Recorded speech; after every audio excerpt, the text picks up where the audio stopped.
যদি আপনি এই ওজিফা পড়েন তাহলে আপনার অনেক বরকত অর্জিত হবে, আপনার রুজি রোজগারে বরকত হবে, আপনার হায়াতে বরকত হবে, আপনার আটকে থাকা কাজ সমাধান হয়ে যাবে, আপনার সকল সমস্যা সমাধান হয়ে যাবে, সকল দুঃখ বেদনার ঔষধ এই ওজিফার মধ্যে আছে।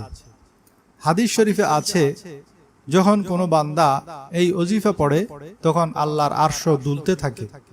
তখন আল্লাহ তাআলা আরশকে বলেন, হে আরশ থামো। আরশ আরজ করে, মওলা কিভাবে থামবো?